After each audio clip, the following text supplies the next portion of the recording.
नमस्कार, स्वागत है आपका। मैं हूं आपके साथ सुमित गुप्ता। बुलेटिन में सबसे पहले बात कांग्रेस के मिशन 25 की। कांग्रेस स्क्रीनिंग कमेटी की देर रात तक बैठक चली।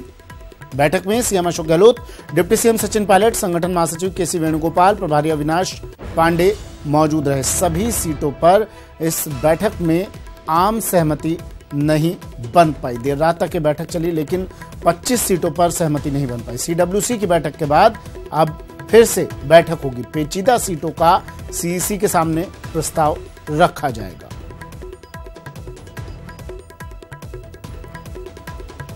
मिशन 25 को लेकर कांग्रेस का मंथन और उन चेहरों को लेकर कांग्रेस बैठक लगातार कर रही है जिन्हें जनता के बीच में जाना है, लेकिन सहमति अभी तक तमाम 25 सीटों पर, सभी 25 सीटों पर नहीं बन पाई है। बैठक हुई, देर रात तक ये बैठक चली।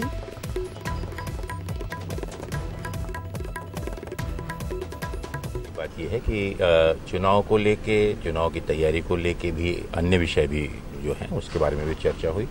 और जहां तक लोकसभा के प्रत्याशियों का सवाल है, बाय एंड लार्ज सहमति 99% नामों पर भी चर्चा हो गई है, जिसकी फाइनल रिपोर्ट एक आध दो दिन में अब उनके साथ में चर्चा की जाएगी।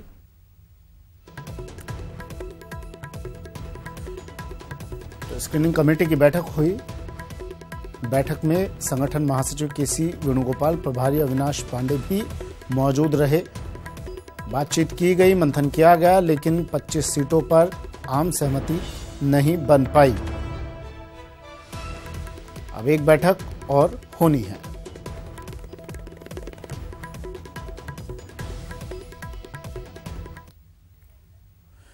लोकसभा चुनाव की रणनीति पर मंथन होगा। बैठक में राजस्थान के 4 नेता शामिल होंगे।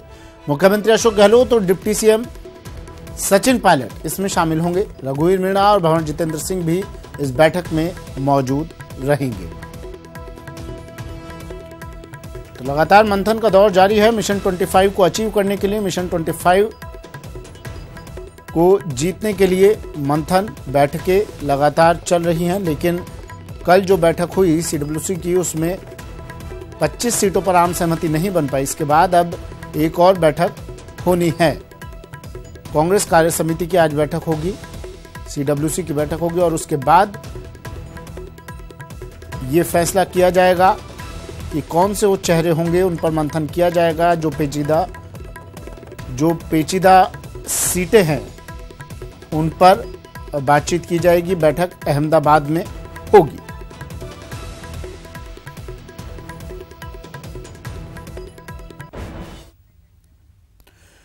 मिशन 25 के लिए कांग्रेस मैराथन मंथन कर रही है। उम्मीदवारों के नाम के ऐलान पर रणनीति के साथ ही पार्टी ने जीत वाला प्लान भी तैयार कर लिया है। क्या है वो प्लान, देखिए इस रिपोर्ट में।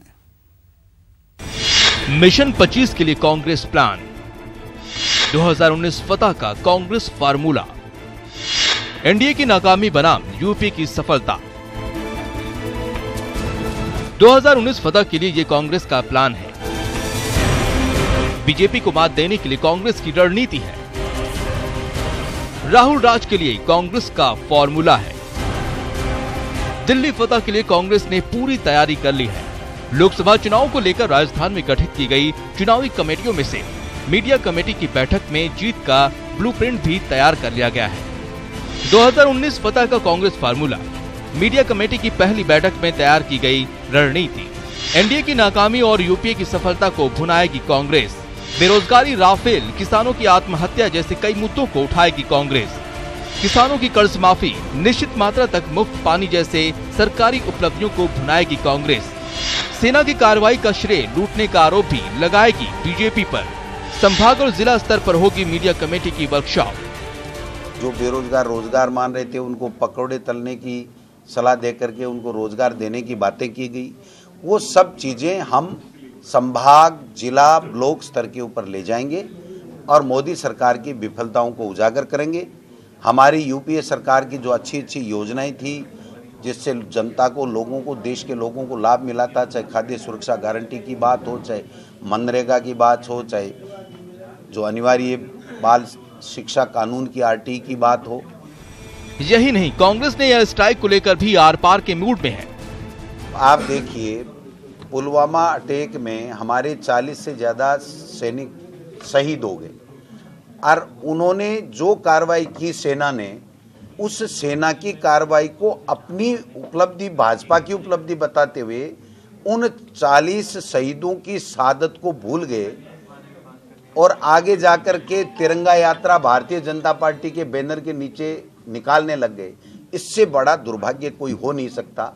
आप अगर 40 की यहाँ पर शहादत हुई है तो उसके बदले 400 की शहादत जो ये वो वादा करते थे, एक के बदले 10 लाऊंगा, वो करके उसके नाम बताते कि हमने ये किया है। प्लान तैयार है तो कांग्रेस ने होमवर्क भी तगड़ा किया है। इन सभी मुद्दों को जनता के बीच ले जाने के लिए कांग्रेस अपने प्रवक्ताओं और पैनलिस्ट को ट्रेनिंग भी देगी और इसके लिए संभाग स्तर से लेकर जिला स्तर पर कार्यशालाओं का आयोजन भी किया जाएगा। जयपुर से न्यूज़ 18 के लिए दीपक व्यास की रिपोर्ट। कांग्रेस कई बार अपने नेताओं की वजह से फजीहत झेल चुकी है, लेकिन इस बार पार्टी अध्यक्ष राहुल गांधी के बयान से कांग्रेस कटघरे में खड़ी हो गई है। पहले दिग्विजय सिंह के ओसामा जी, अब राहुल गांधी के मसूद अजहर जी।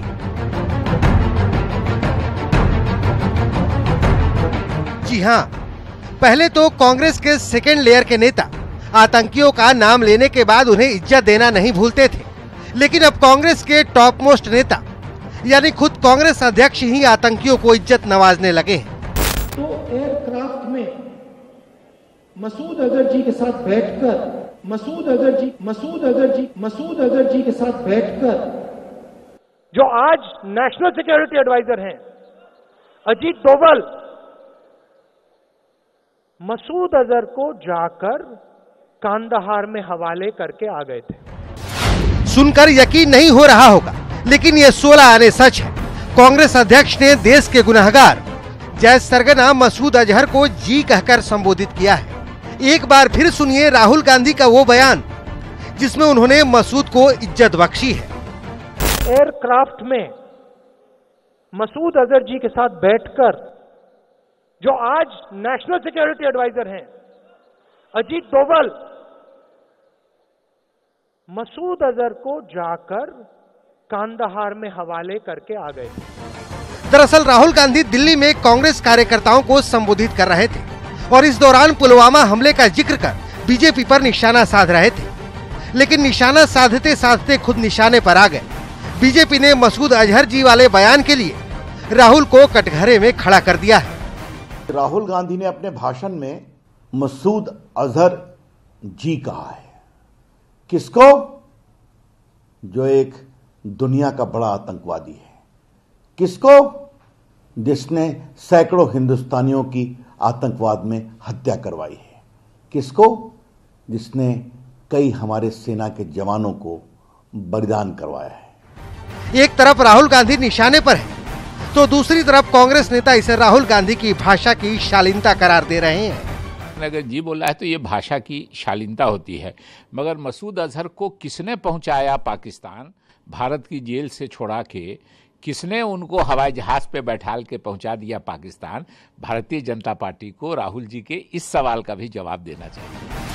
अब कांग्रेस के नेता अपने लीडर के बचाव में जो कह ले, राहुल ने गलती कर दी है और यह ऐसी गलती है जिसके लिए 2019 के इस महासमर में उन्हें भारी कीमत चुकानी पड़ सकती है।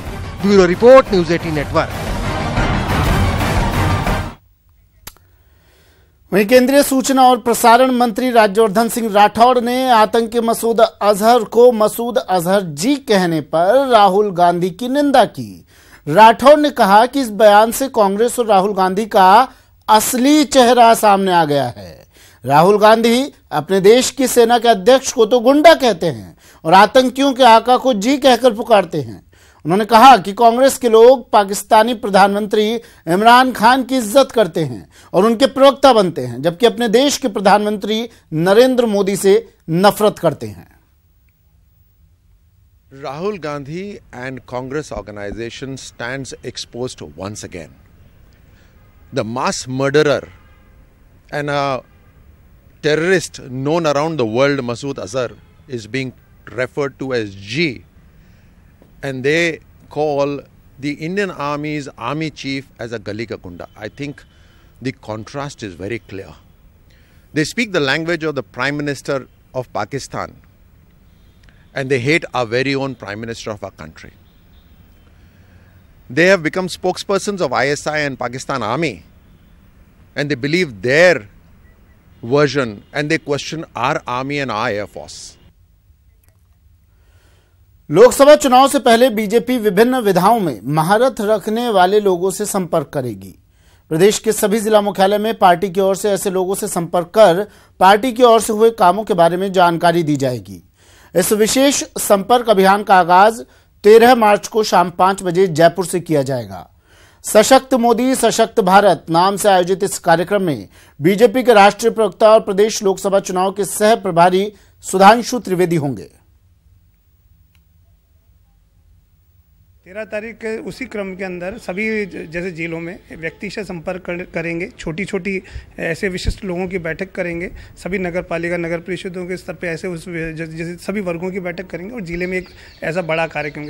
उसी क्रम में जयपुर के अंदर जयपुर के जो प्रमुख विशिष्ट लोग हैं जो अपने अपने क्षेत्रों में जिनकी विशिष्टता और पहचान और उन्होंने एक अपना आयाम स्थापित किया, ऐसे लोगों की एक बैठक आयोजित की गई है जिसको डॉक्टर सुधांशु जी त्रिवेदी हैं जो राष्ट्रीय प्रवक्ता हैं और हमारे राजस्थान के सह प्रभारी हैं, वो इसको मुख्य वक्ता रहेंगे उस कार्यक्रम।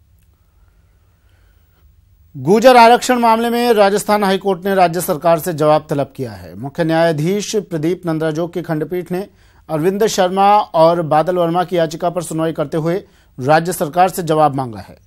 याचिका में राजस्थान पिछड़ा वर्ग संशोधन अधिनियम 2019 को चुनौती दी गई है। याचिका में कहा गया है कि सरकार ने बिना किसी संख्यात्मक अध्ययन के गुर्जर सहित 5 जातियों को 5% आरक्षण दिया है, जो असंवैधानिक है। मामले की अगली सुनवाई 2 अप्रैल को होगी। गुर्जर समुदाय की ओर से भी 2 प्रतिनिधि बनाए गए थे जिनको हमने पार्टी बनाया था। न्यायालय ने यह कहा है कि गुर्जर समुदाय की ओर से भी कोई पक्षकार बनना चाहता है तो उनके आवेदन करने के उपरांत उन्हें नोटिस जारी किए जाएंगे।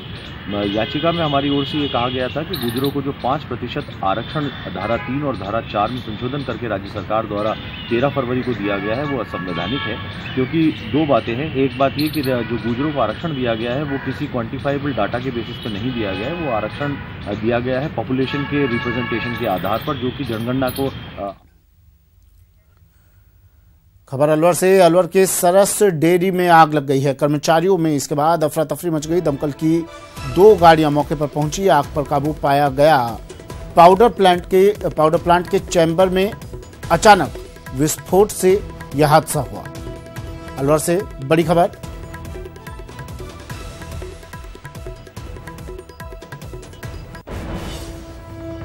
पाउडर प्लांट के चैम्बर में विस्फोट हुआ। डेयरी में आग। सरस डेयरी में अलवर सरस डेयरी में आग। पाउडर प्लांट के में विस्फोट हुआ जिसकी वजह से यह आग लगी। कर्मचारियों में इसके बाद अफरा तफरी।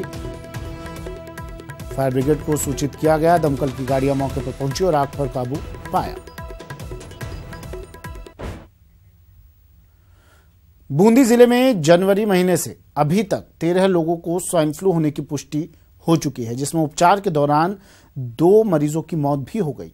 हरकत में आए चिकित्सा और स्वास्थ्य विभाग ने प्रभावित क्षेत्र में सर्वे कर खांसी, जुकाम और बुखार से पीड़ित पाए जाने वाले लोगों को एहतियातन टेमीफ्लू की गोलियां वितरित की है। स्वाइन फ्लू नियंत्रण में कहीं ऐसी कोई बात नहीं है। सिर्फ अब तक जैसे 13 केस निकले हैं और 13 में से क्या है 2 केस का उनके एसोसिएट कोई बीमारी भी थी, दूसरी उन्हीं की डेथ हुई। अदरवाइज सब। सरकार जब सत्ता में आती है तो जनता से भ्रष्टाचार और भ्रष्टाचारियों के खिलाफ कार्रवाई का दावा करती है। समय समय पर कार्रवाई होती भी है, लेकिन सिस्टम में सुधार नहीं होता। एसीबी की कार्रवाई की बात की जाए तो सबसे अधिक प्रदेश में अगर कोई भ्रष्ट विभाग है तो वो है राजस्थान पुलिस। एक रिपोर्ट देखिए।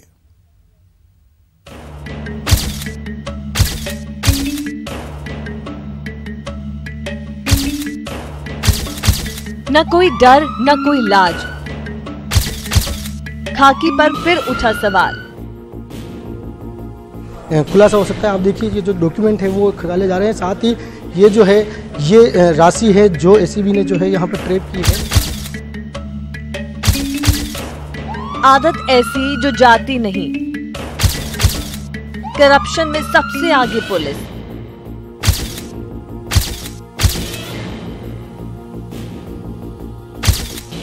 हमारा जो कार्य है वो हम कर रहे हैं और बाकी किसी और के कार्य पे टिप्पणी करना मेरा कार्य नहीं। कैश करप्शन का कॉकटेल।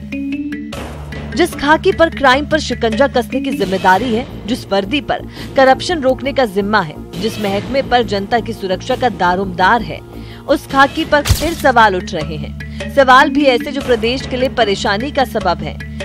खुलासा हो सकता है। आप देखिए कि जो डॉक्यूमेंट है वो खंगाले जा रहे हैं। जिस महकमे को क्राइम को लेकर मुस्तैद होना चाहिए, वो महकमा तो करप्शन के मामले में सबसे आगे है। जी हां, घूसखोरी को लेकर एसीबी का खुलासा देश और समाज को परेशान कर रहा है। एसीबी का चौंकाने वाला खुलासा। राजस्थान पुलिस है सबसे भ्रष्ट। रिश्वतखोर पुलिस वालों के आंकड़े से एसीबी के अधिकारी खुद हैरान हैं। 2018 के नवंबर तक के आंकड़ों पर गौर करें तो एसीबी की कार्रवाई में सबसे अधिक पुलिस वाले ही ट्रैप हुए हैं। पिछले साल नवंबर तक राजस्व के 37, बिजली विभाग के 24, शिक्षा विभाग के 19, यूडीएच विभाग के 16 घूसखोर रंगे हाथ दबोचे गए, जबकि 57 पुलिस वाले घूस लेते हुए एसीबी के हत्थे चढ़े। यकीनन चौंकाने वाले हैं ये आंकड़े, लेकिन उससे ज्यादा हैरानी की बात तो ये है कि एसीबी की कार्रवाई भी घूसखोर पुलिस वालों पर शिकंजा नहीं कस पा रही। गुनहगारों से कैश लेने की ऐसी गलत आदत है जो जाती नहीं। मौका मिलते ही वो फिर लोगों से घूस लेना शुरू कर देते हैं। घूस लेकर दोषी को फायदा पहुंचाने के लिए किसी भी हद तक गुजर जाते हैं। लिहाजा रिश्वतखोर पुलिस वालों की संपत्ति जब्त करने की मांग बढ़ने लगी है, ताकि जनता की नजर में वर्दी वालों को लेकर रिश्वतखोरी का नहीं बल्कि असल मायनों में रहनुमाई का नजरिया बन सके। न्यूज़ 18 के लिए जयपुर से राकेश गुसाई की रिपोर्ट। चलिए अब हम आपको मिलवाते हैं एक ऐसे हुनरबाज से जो तरह तरह की आवाज निकाल सकता है। अद्भुत, अकल्पनीय,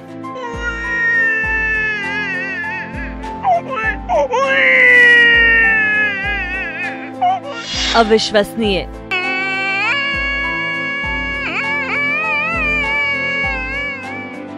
ये तो महज बानगी भर है।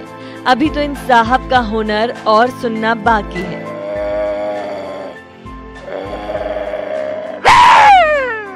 कहने को इंसान है, लेकिन अलग अलग तरह की आवाज निकालने में महारत हासिल है। टैलेंट ऐसा कि जो सुन ले बस वो यही कहता है, वाह क्या बात है। इंसान एक लेकिन आवाज अनेक। इस अनेक आवाज का एक नाम है कृष्णलाल गुर्जर। पेशे से ऑटो ड्राइवर हैं, लेकिन इनकी आवाज का टैलेंट किसी को भी अपना दीवाना बना दे। बस एक एक कर इनके हुनर को सुनते जाइए। सबसे पहले कुत्ते की अलग अलग तरह की आवाज को सुनिए।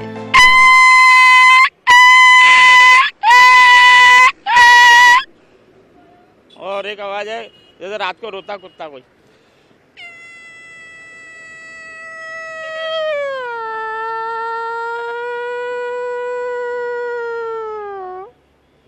और एक तीसरी आवाज है जैसे वो लड़ाई करते ना कुत्ता आपने सामने।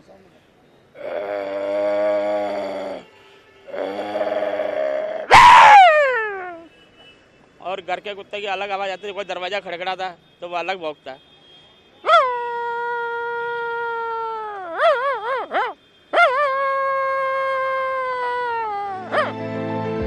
अब जरा इस आवाज को भी सुनिए। जैसे गाय बोलती है।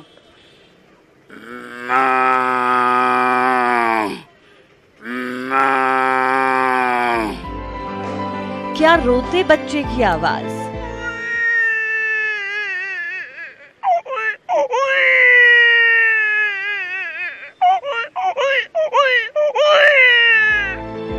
क्या मोर की आवाज।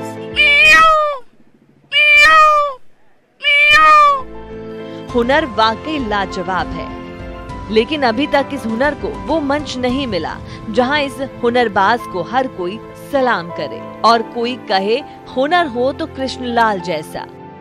अजमेर से न्यूज़ 18 के लिए दीपक दाधीच की रिपोर्ट।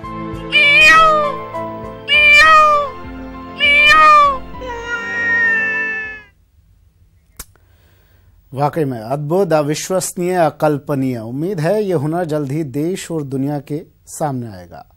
और बड़ी खबर आ रही है श्रीगंगानगर से, जहां एक बार फिर पाकिस्तानी ड्रोन दिखा है। फतुही और रोही डावाली गांव पर यह ड्रोन मंडराया। भारतीय सुरक्षा बलों ने ड्रोन पर फायर किए। बीते 5 दिनों में 3 पाकिस्तानी ड्रोन को भारतीय सुरक्षा बल ढेर कर चुके हैं, लेकिन पाकिस्तान अपनी हरकतों से सुधरता नहीं है। बार बार नापाक हरकतें अंजाम दे रहा है पाकिस्तान। एक बार फिर पाक का ड्रोन सीमा पर दिखाई दिया और भारतीय सुरक्षा बलों ने इस पर फायरिंग की। बड़ी खबर श्रीगंगानगर से।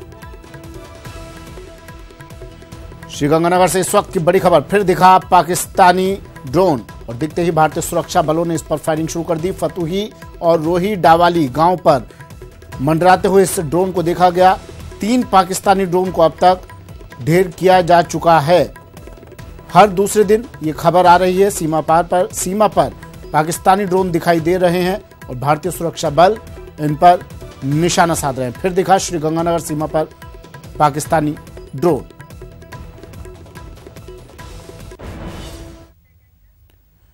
फिलहाल इतना ही, दीजिए इजाजत, नमस्कार।